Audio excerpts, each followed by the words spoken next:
Hey, what's up? It's me, Arturo.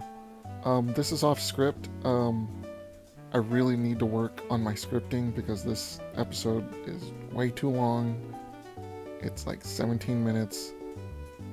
It's just really, really bad. I ramble a lot when it comes to things like this.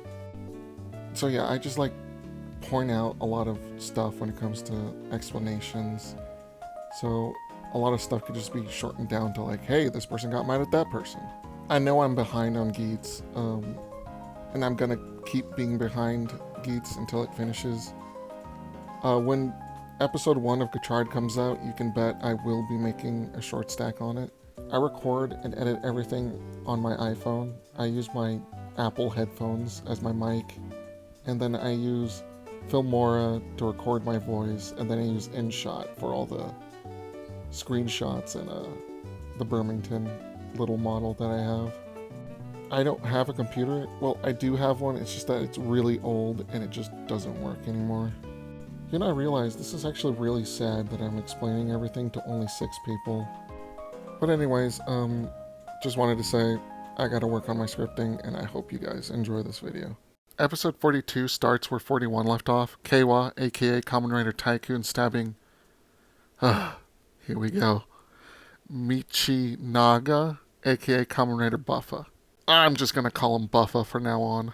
Buffa was able to catch the blade of the katana before it can go any deeper. Keiwa picks up Buffa, combos him, then slashes him with the katana.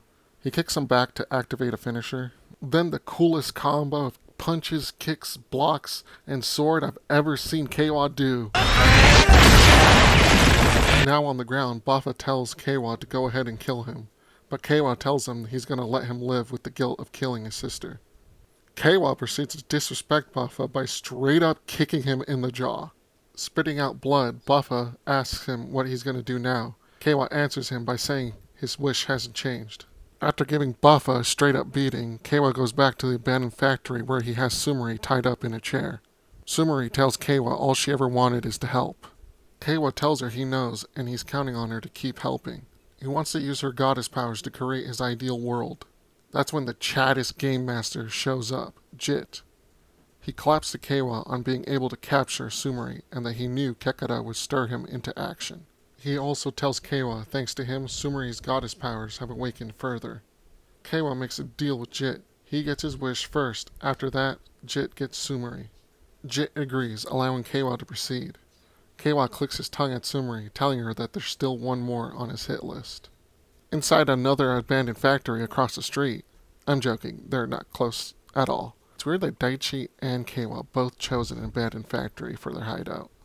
The citizens who watched Daichi's video have come to him to be saved by the Yamato. Daichi, being the scheming little a-hole, tells him not to worry and proceeds to release a bunch of parasite Yamato. The people start to turn into Yamato. Then Buffa shows up to protect the people who haven't been infected yet. When I first saw this, I noticed Buffa is still wearing the same clothes. I thought to myself, did he just come to this place after he got his ass beat down by Keiwa? And then there's a shot of Buffa with blood on his face. So yes, Buffa came here for more smoke, even after he got his ass handed. Daichi, not surprised by Buffa, arrogantly asks if he's looking for salvation. Buffa tells him he hears to crush the parasite game's source, which is him. Buffa then asks Daichi what he's after. Daichi says he wants memories and explains that Yamato inherit people's memories and personas from the human fertilizer, aka the ID cores of deceased Kamen Riders. He uses the information of the Jama garden he got when he was working with Baroba. Buffa tells Daichi he has sunken lower than any human. Daichi chastises Buffa by reminding him he killed Keiwa's sister. He continues to chastise Buffa by asking him if he wants to know what she thought in her last moments. Buffa asks him what he would know about that. Daichi tells him he already has all her memories by cultivating the Tree of Knowledge. It cuts to a scene where Daichi is visiting the Tree of Knowledge in the Jama Garden. The Tree of Knowledge has a fruit growing next to the human face that the Kamen Rider killed when infected by a parasite Yamato in Phase 2. Daichi is able to eat these fruit when ripe to gain that human's memories. Daichi reminds Buffa that his body ended up in the Jama Garden when he was killed during the DGP. He is using the same method to trap humans in the Tree of Knowledge. Buffa tells Daichi he's going to crush him right here and now. That's when Baroba and Kekara show up, asking Buffa if he's still wishing for a happy end even though his hands are dirty. Baroba tells him despair suits him better. Buffa asks them if they're working together. Kekura answers by saying he can't have him ruin the fun of his favorite rider, after he just became a true Kamen Rider. Kekura and Baroba take out their premium cards to slot them in their Laser Rise Riser. God, I hope I got that right. It's such a tongue twister for me. They transform into Premium Kekura and Premium Baroba. Buffa comments on their forms not being Kamen Riders like their previous ones. So it's a 2v1. What do you think Buffa decides? Hey, I'm injured, I should retreat, find Ace, and then we can fight these guys together. No, Buffa chooses the smoke. He transforms to fight Kekura and Baroba. Man, can I just say the choreograph and CGI in Geats is so good. Baroba and Kekura use some energy attacks on Buffa, sending him flying across the room. Buffa takes out the... Wait, twin command buckle? Okay. We'll talk about this later. Using the buckle to get the rising sword, he continues his fight with Baroba and Kekura. And again, the choreograph is just amazing. Getting enough hits in to gain energy, Buffa takes off the second command buckle on the sword to gain the jet and cannon form. He flies around trying to hit Kekura and Baroba, but they shoot him down. Buffa lands on the ground to use a raised charge to send an energy slash at the two supporters.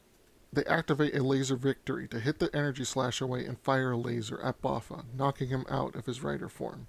In their civilian forms, Baroba mocks Buffa by calling him a disappointment and asks him what happened to not caring about happiness. Buffa tells her that he couldn't care less about himself, but other people are a different matter. He faints from his injuries for Baroba to stick out her tongue. It cuts to Neon standing next to a tree. She is thinking about Sara, Keiwa's sister, and the promise that they made. More and more people flock to Daichi's cult factory. Keiwa is standing off to the side with a cloak ready to fight Daichi when Neon walks in front of him, stopping him. Keiwa and Neon are at what I'm guessing is a park monument? I'm not sure. Neon tells Keiwa that Sara promised her that they would look at stuff together for Neon's new apartment. Keiwa tells her that she'll be able to keep that promise, making Neon wonder what he means. He continues by saying once his ideal world comes true. Neon asks him what he means. That's when Ace shows up, saying he would like to hear more. Keiwa gets up to leave, but Ace asks him why he's so grim. It's not like him. Keiwa tells him to back off and that he will remake this world. That's when Ace drops the bomb and asks him where Sumari is. Once Neon hears this, she is shocked that Keiwa would go after Sumari. Keiwa doesn't answer and tries to walk off, but Ace asks him where did he take her. Keiwa, being emo, says who knows, making Ace angrily grab him by the collar, pulling him close.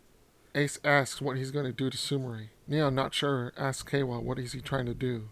Keiwa answers by making a goddess to get his ideal world granted. Ace angrily pulls on his collar, telling him he figured. This makes Keiwa push Ace's hand away and grabbing him by the collar. Keiwa tells Ace that he should consider this his mom's, Mitsuri's fault for not atoning for her sins. Neon grabs Keiwa's shoulder, asking him if he has any idea what he's doing. Keiwa pushes Ace back for Ace to tell him his mom did nothing wrong and was forced to be a goddess. Keiwa, not taking Ace seriously, rolls his eyes.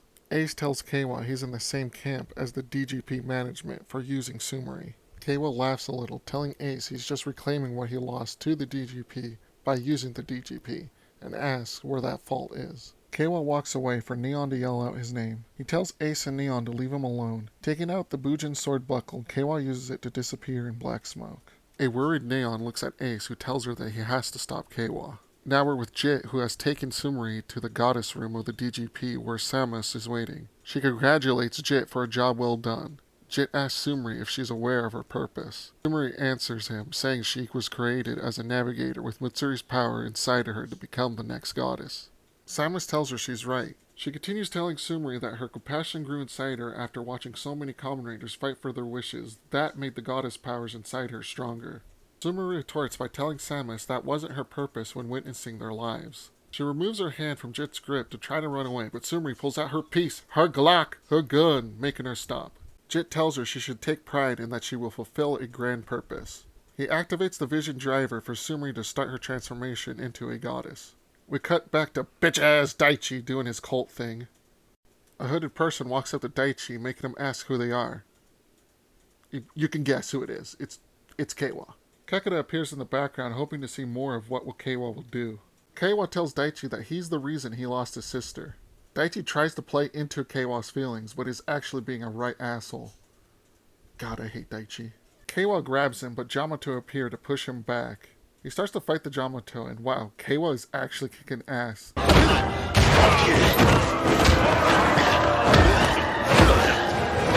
Until Daichi transforms into his Yamato form. Keiwa does his best to fight Daichi in his Yamato form, but he is punched across the room. This is when Keiwa decides to transform into his Rider form. I don't know why he didn't transform in the first place when he first saw Daichi turn into a Yamato, but here we are. Of course, Keiwa is going through his edgy phase, so he does the anime look at your reflection in the sword and starts fighting Daichi. While watching the fight, Kekada is gushing about how this is exactly what kind of Kamen Rider he wanted to see. Of course, they have to tease us because it cuts back to Sumeri's transformation. Samus and Jit are watching in anticipation of the transformation. You have no idea how hard it was for me to say in anticipation. I suck at speaking. Sumeri's clothes turn into more like Mitsuri's clothes, and her eyes turn blue and her hair turns white. Now it's back to the fighting. Daichi Keiwa's fight. What can I say that hasn't been said before? The choreography is amazing. This whole season has had some amazing fights. It doesn't matter if they're minor or big, they're all amazing. Through this whole fight, Keiwa just manhandles Daichi like he did with Buffa. Daichi even asks Kekara for help, but he doesn't care. All he cares about is watching Keiwa. Keiwa activates a finisher to jump in the air for a rider kick. He hits Daichi, causing him to explode and knocking him out of his Yamato form. Daichi, being the little cockroach he is, tries to get Keiwa on his side by saying they both got played by Kekara. Keiwa is not having it. He picks up Daichi to punch him across the room into some barrels. God damn, that looked like it hurt. Kekara is just gushing excitement. Keiwa picks up Daichi to finish him off, but Ace shows up stopping him. Screw you, Ace. Why'd you have to stop him? I'm okay. 100% okay. Ace tells Keiwa the fight is over. Keiwa is surprised Ace would save this scum. I am too. Why didn't you let Keiwa kill him? God, why didn't you let Keiwa kill him? Kekara leaves disappointed. I would too. Ace tries to get Keiwa to come to his senses. Keiwa doesn't listen and tells him he's going to remake the world. Destroying Ace's tails, Keiwa is able to poof away. Back with Sumeri, she is slowly turning into stone.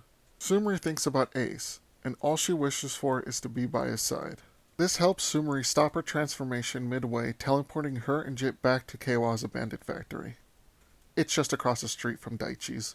Jit comments that even though she rejected goddesshood, her will is no more. Keiwa walks up the stairs, saying this wasn't part of the deal. Jit reassures that she is still able to grant wishes. Keiwa tells Sumeri to grant his wish, but she looks away. Then the Chad Jit pulls out his fucking beating stick to get her to grant the wish! Can you guys tell that I like Jit? I like Jit. He's such a fucking Chad. The civilian fight he has with Ace and Punkjack is just so good. It's amazing. It's so great. He just sits there beating the shit out of Punkjack while he's on the ground. He just has a little baton on him at all times. It's a little weapon. It's not going to do anything to transformed riders. But every time he pulls it out, it's like the most chaddest thing ever.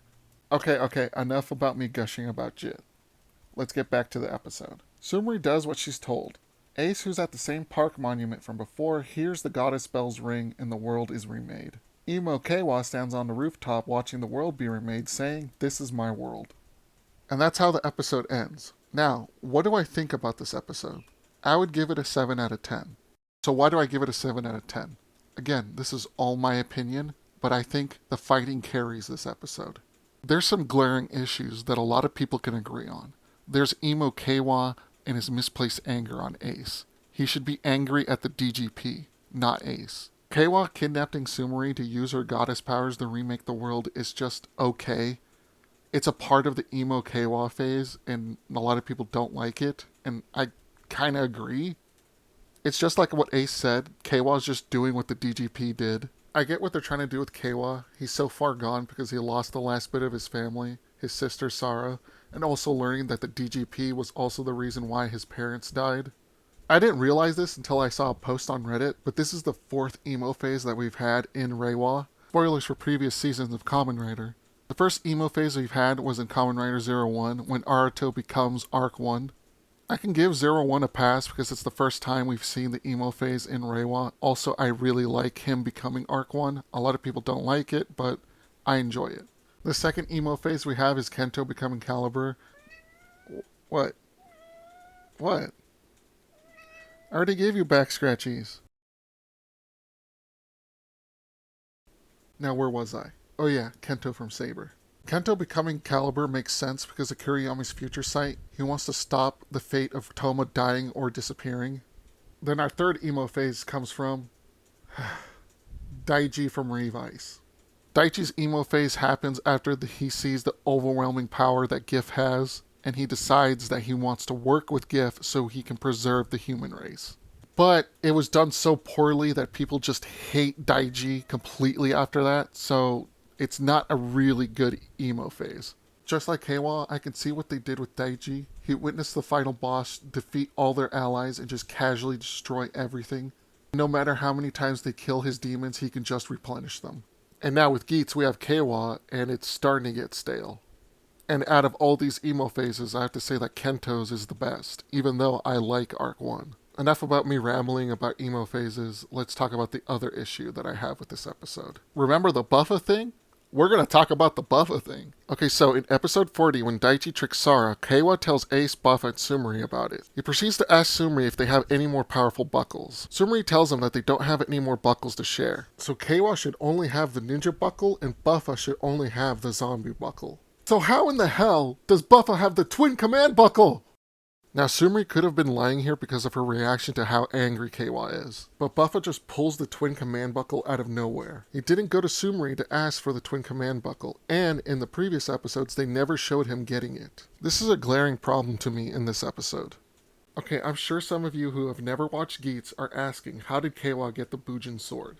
Exactly the previous episode, he manipulated Sumari to create a powerful buckle, which turned out to be the Bujin sword. So in episode 41, and this is 42, we get an explanation on how Keiwa got the Bujin sword buckle. But with the twin command buckle for Buffa, we got nothing. This is how they could have hinted at Buffa having the twin command buckle. When Keiwa is asking Sumari for powerful buckles, and that whole scene happens, and he leaves, have Ace stare at the door for a few seconds. Then he looks at Buffa. Have Ace say, I'm surprised you're not the one asking for powerful buckles, Buffa. I feel like you would be the one to ask first instead of Keiwa. Buffa doesn't say anything initially. He stands up, walks towards the door, stops, and turns his head to look at Ace out of the corner of his eye. And Buffa would confirm by saying, yes, you're right, I would be the one to ask for powerful buckles. But, let's just say, my memories aren't the only thing I got to keep. And then Buffa will walk out and the sliding door would close, and Ace will sit there wondering what he meant. Now when Buffa is fighting Kekara and Baroba and he pulls out the twin command buckle and Baroba responds, oh, you had that in the back of your pocket? You can have Buffa either respond the same way he responded to Ace, or you can have him say, oh, it's just a little neat side effect for me keeping my memories. But hey, maybe in a future episode it explains all of this. And that's why I think this episode is carried by the fighting. If it wasn't for the fighting, this would be a 5. And watching Jet is always a blast. Also seeing Daichi get his ass kicked. I'm not going to get into it because this video is far too long, but you could have still had angry Keiwa fight Daichi. The staleness of the emo phase that should not be in Kachard, the random twin command buckle really bring this episode down. But god damn those fight scenes. So yeah, that's episode 42 of Geats. I hope you enjoyed watching this video. Like, comment, subscribe, and I'll see you next time.